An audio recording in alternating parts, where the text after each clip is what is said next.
Dans la galerie de son amie, Isabelle regarde son dernier tableau encore inachevé. Elle note mentalement les modifications à apporter. Mentalement, car elle est pratiquement aveugle. Pour venir jusqu'ici, elle a fait le trajet avec un chien guide, Ginger, un golden retriever. Conseillée par Michel, elle suit son premier cours. La formation devra durer 2 ans pour pouvoir conduire le chien.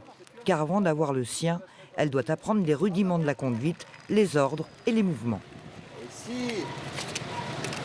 Les réponses qui m'ont été faites dans plusieurs écoles de chiens guides en métropole, c'est que c'était pas possible pour des raisons techniques, me disait-on de façon très diplomatique. Marcher seul avec la canne, c'est une attention de chaque seconde. Continuellement, c'est une vigilance à 100%. Alors que quand on marche avec un chien, ce que j'ai déjà testé, c'est repos. On peut faire autre chose jusqu'au prochain carrefour. On dira au chien à gauche, tout droit, à droite, voilà. Il suffit de savoir où on va et de savoir donner les bons ordres.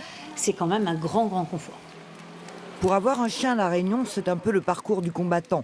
À l'attente s'ajoute le coût, car il n'existe pas de structure pouvant s'occuper de la formation et du bien-être du chien à plein temps pendant les 2 ans nécessaires.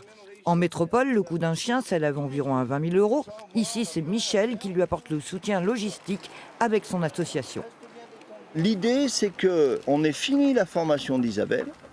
Lorsque le vrai travail avec son futur chien à elle commencera. Pourquoi ? Parce que moins on réfléchit à ce qu'on fait, mieux on est efficace. On ne remet pas des chiens dans les mêmes conditions que la Fédération nationale, qui a un protocole très sévère et qui a des familles d'accueil, qui a des vétérinaires à poste fixe, et qui fonctionne avec des moyens que nous n'avons pas, puisque nous ne demandons aucune subvention à personne. Isabelle distingue encore les couleurs. Son souhait, c'est de pouvoir se rendre avec son futur chien sur le front de mer de Saint-Pierre pour voir le soleil se coucher.